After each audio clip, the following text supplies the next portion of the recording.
Olá, eu sou o professor Márcio e sou docente do Programa de Pós-Graduação em Estudos de Linguagens, o PPGEL. E nós estamos fazendo uma série de vídeos com entrevistas, com resenhas, e esse vídeo faz parte, então, da sequência de entrevistas com egressos do nosso programa. Hoje eu vou entrevistar uma ex-orientanda minha, que, aliás, foi a minha primeira orientanda. Ela fez parte da primeira turma que ingressou no PPGEL em agosto de 2015 e defendeu seu trabalho em agosto de 2017, já há quase 3 anos, que é a Caroline Marzani. Vou fazer uma breve apresentação da aluna e depois a gente vai fazer aqui um bate-papo para ela falar um pouquinho de como foi o percurso dela no nosso mestrado e o que ela está fazendo agora, enfim, tá bom? Bom, a Caroline é licenciada em teatro pela FAP, Faculdade de Artes do Paraná. Ela tem especialização em arte e mídia pela PUC Paraná, é mestre em estudos de linguagens pelo TFPR, o mestrado do PPGEL, é docente de artes da Rede Estadual de Ensino do Paraná e atualmente é aluna da licenciatura em Letras Português da UTFPR e doutoranda em Letras da Universidade Federal do Paraná, a UFPR. Então, a gente vê que a formação da Caroline é bastante ampla, bastante híbrida, diversificada, e é por aí que eu gostaria de começar a nossa entrevista, nossas perguntas com ela. Eu gostaria, Caroline, que você falasse um pouco sobre como que você enxerga e como que você se sente em meio a essa formação híbrida sua, né, de artes e de letras totalmente imbricadas, e até que ponto essas formações são complementares e onde alguma especificidade de cada uma delas delimita um confronto, se é que isso acontece. Uhum. Boa tarde. Boa tarde, professor. Obrigada. Eu vejo que é mais complementar do que conflitante, porque eu tenho usado tanto a literatura nas artes, na pesquisa artística, quanto eu tenho usado os estudos que eu faço, que eu aprendi no palco, com o trabalho artístico na literatura. Então, eu nunca vi como conflitante, sempre foi complementar, tanto na pesquisa, na graduação, na pós, e eu continuei desde o mestrado, agora no doutorado, eu não consigo pensar mais as coisas separadas. Então, assim, literatura e teatro, elas têm andado juntas para mim. Eu vejo que alguns artistas ainda são resistentes nesse sentido, que ficam meio assim, mas vai se tornar muito intelectual o trabalho, vai se tornar muito acadêmico, mas eu nunca vejo como um lado negativo. Eu acho que elas contribuem bastante uma com a outra. Certo. Eu fiz questão de começar essa entrevista fazendo essa apresentação de toda a sua formação, de todos os cursos, pelo menos os cursos acadêmicos oficiais, né, que você fez. Eu tenho certeza que você tem muitos outros.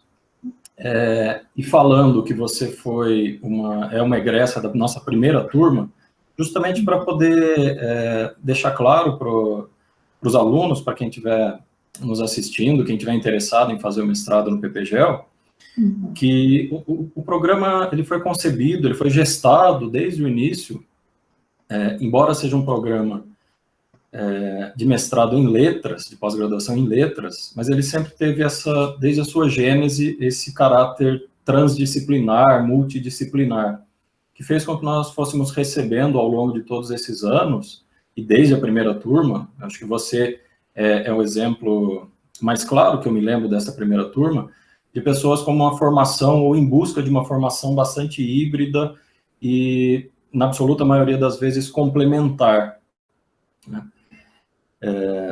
Da área de letras com outras artes e dentro da área de letras, especificamente as linguagens e a tecnologia. Então, porque acho que é muito comum, quando a gente pensa em letras e linguagens, pensar na língua, escrita ou oral, mas na língua. Enquanto, na verdade, os trabalhos que nós vemos afluindo para o PPGEL, como o seu, ele pensou sempre em trabalhar também com outras linguagens, e esse é um dos grandes, acho que um dos grandes méritos, uma das grandes coisas que faz o nosso programa ser tão bacana.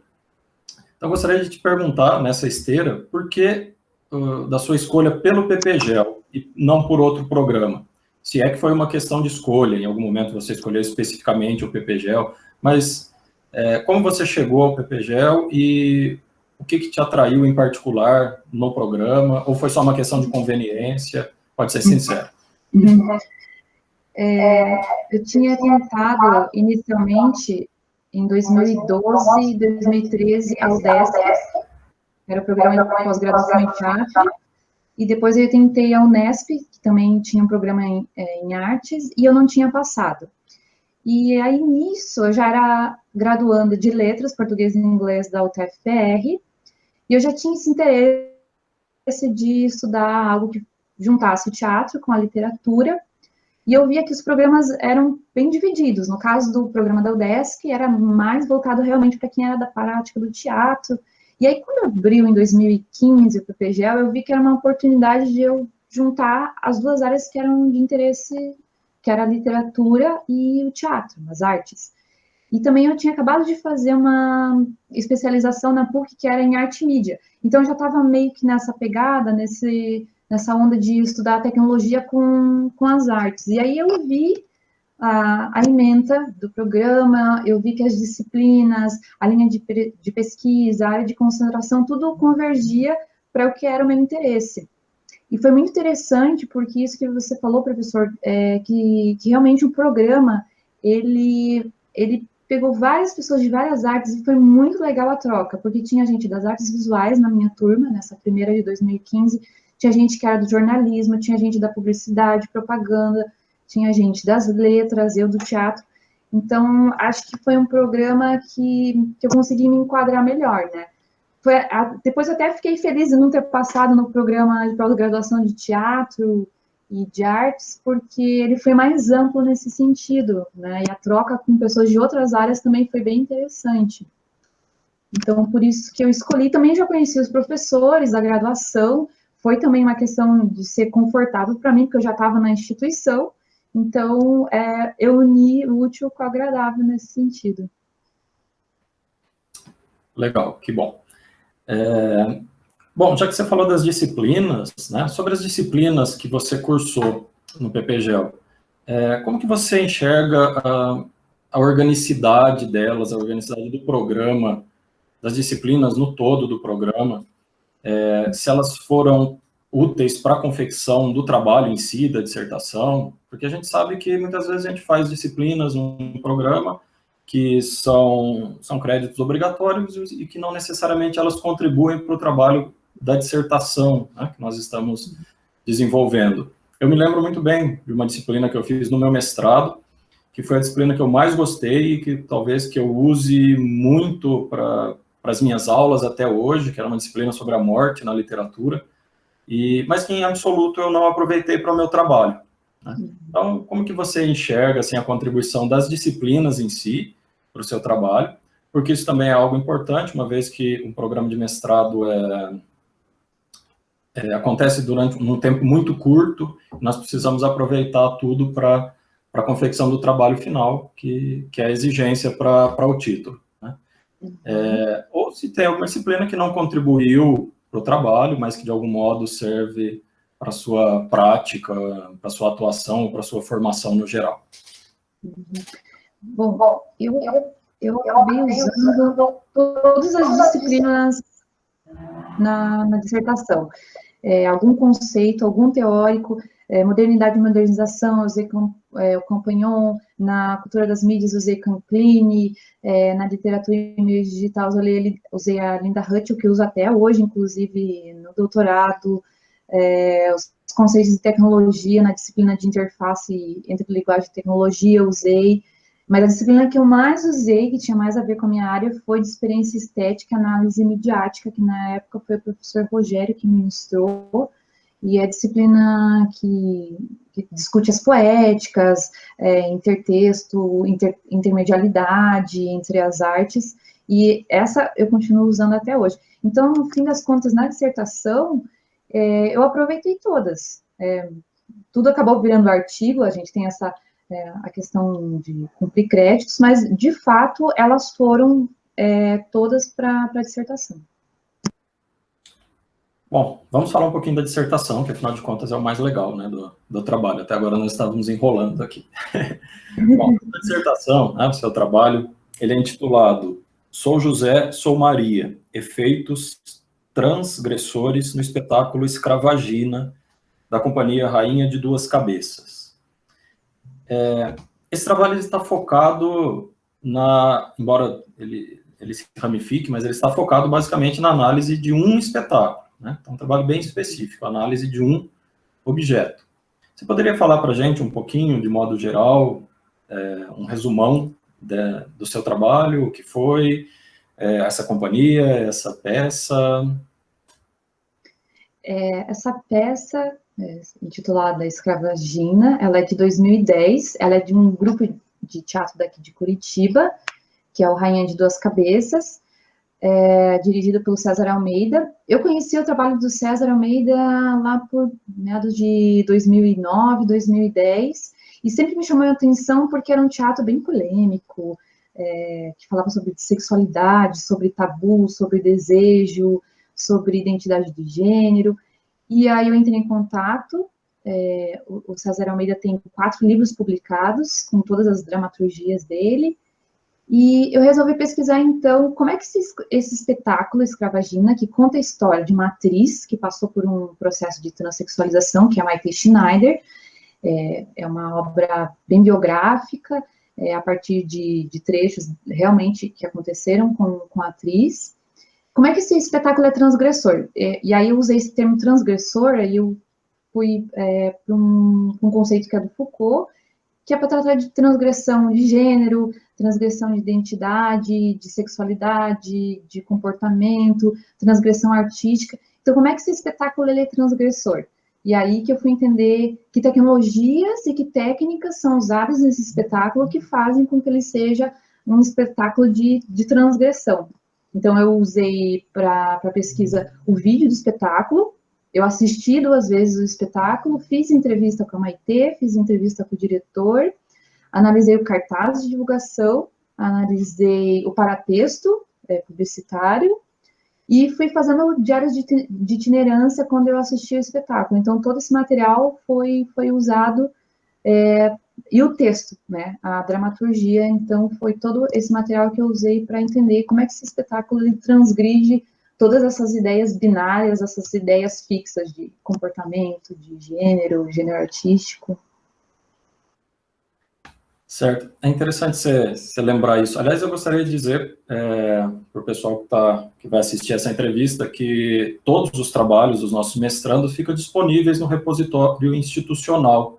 Então, o trabalho da Caroline também pode ser acessado lá, e quem se interessar pelo assunto e buscar é o RIUT, R-I-U-T, Repositório Institucional de Teses e de Trabalhos.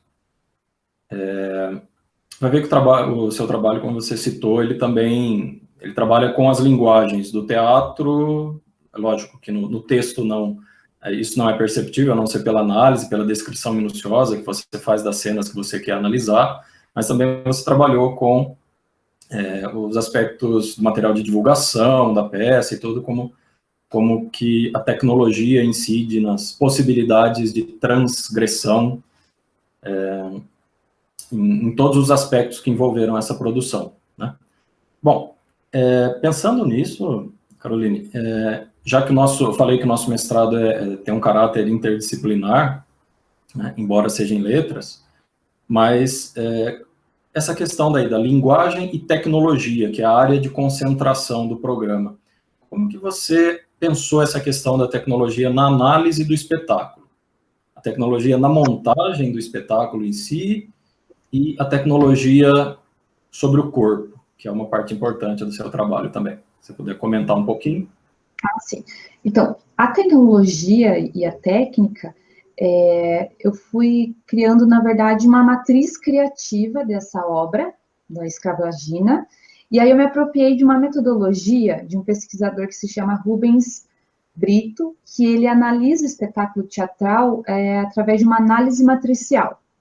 Então, eu me apropriei dessa metodologia, e aí eu criei tabelas que eram para entender melhor que tecnologia e que técnica são utilizadas no espetáculo, como figurino, cenário, sonoplastia, iluminação, que fazem com que esse espetáculo se torne transgressor. Como é que ele facilita essa discussão da transgressão?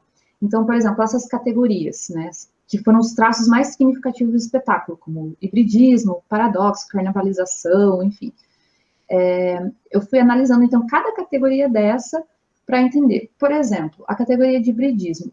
O espetáculo é completamente híbrido, ele mistura gêneros artísticos, de stand-up, um pouco de comédia, um pouco de drama, e para falar sobre hibridização, por exemplo, do corpo, como é que ele mescla a discussão sobre masculino e feminino. Então, que tecnologia que foi usada no espetáculo para falar sobre esse híbrido? Tecnologia de figurino, projeção de vídeo, áudio gravado, o próprio texto teatral é uma tecnologia, e que técnica foi usada para conseguir fazer essa transgressão. Então, por exemplo, técnica de representação da atriz, a técnica de transexualização do corpo dela. Então, eu fui dividindo, fui pensando, então, técnica enquanto aparato mesmo físico, em questão do texto, os elementos de cena, e a tecnologia também, aí vem a outra parte, que é a tecnologia do corpo, que é pensar, por exemplo, como é que uma atriz em cena, ela hibridiza o corpo dela com a tecnologia no espetáculo.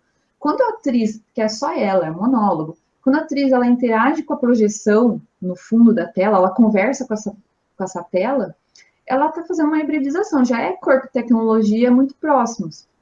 Ou ainda pensar a questão do corpo cibernético. Um dos tópicos que eu apresentei no trabalho foi falar sobre o corpo ciborgue, que a gente acha que esse termo corpo ciborgue é um robô, mas a partir do momento que você faz uma alteração no teu corpo que ela não é mais natural, você já hibridizou com a tecnologia, um implante, uma cirurgia plástica, o uso do celular, né? Aí eu uso a Lúcia Santaella, que vai falar que é uma extensão do nosso corpo, esse celular. Então, pensar nessa relação de tecnologia e corpo, não só como robô, essa visão que a gente tem um pouco meio fechada, mas de como qualquer alteração artificial acaba se tornando uma forma de tecnologia corporal também. Então, foi esses dois pontos que eu pensei, na tecnologia do espetáculo e a tecnologia do corpo. Uhum. Ok. No fim das contas, eu vou deixar a pergunta, acho que mais legal para o fim. Mas assim, voltando à questão da sua prática, você é professora da rede estadual da disciplina de artes, né? E é professora em formação de língua portuguesa e literatura, além de ser doutoranda em letras também. Você sente que essa pesquisa do mestrado, ela se reflete na sua prática? É lógico que na sua formação acadêmica e como passo para os próximos níveis da formação acadêmica, ela é um degrau. Mas e na sua prática, de um modo geral, como professora, isso se reflete, contribuiu? Bastante. Primeiro, a questão de estudos de gênero.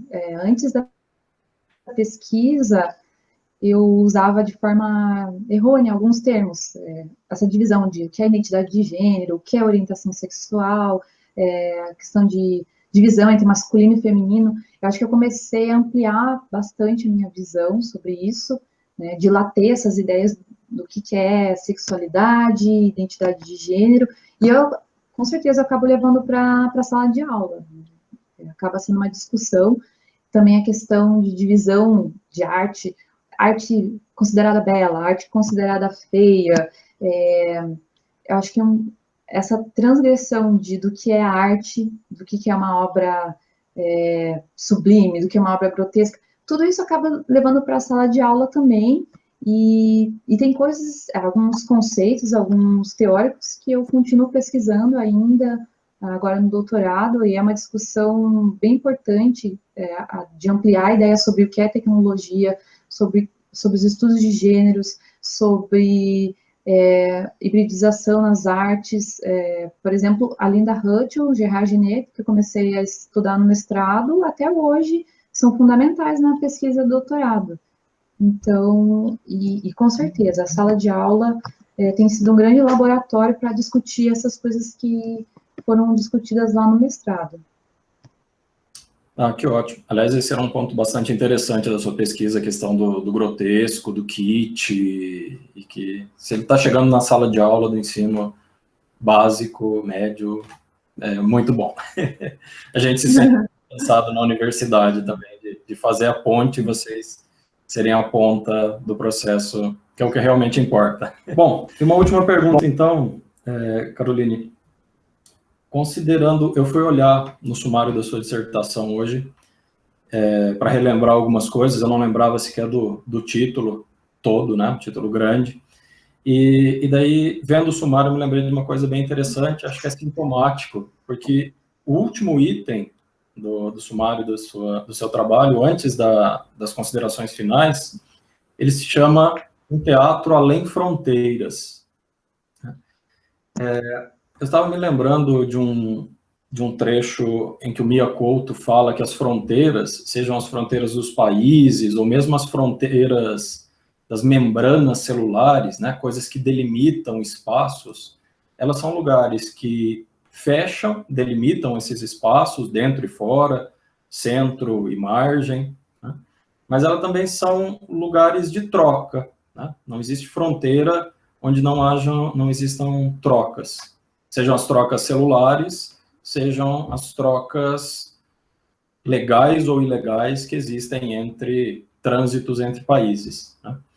Então, eu queria que você falasse um pouquinho para a gente o que você quer dizer com esse além fronteiras, como que você entende essas fronteiras, sejam as fronteiras da arte, sejam as fronteiras do corpo, né? Como transgredir, ou como ao menos fazer com que as fronteiras sejam esse espaço, esses lugares de comunicar-se com o outro, com o diferente.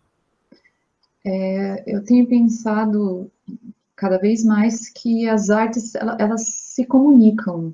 E eu fico contente de ver, por exemplo, amigos meus que são do teatro, buscando cada vez mais referência literária. Então, fazendo curso de escrita criativa, indo buscar graduação, pós-graduação em letras, porque às vezes falta um pouco desse aparato que a literatura dá para a gente. Então, não tem como pensar um teatro sem comunicação com as outras artes.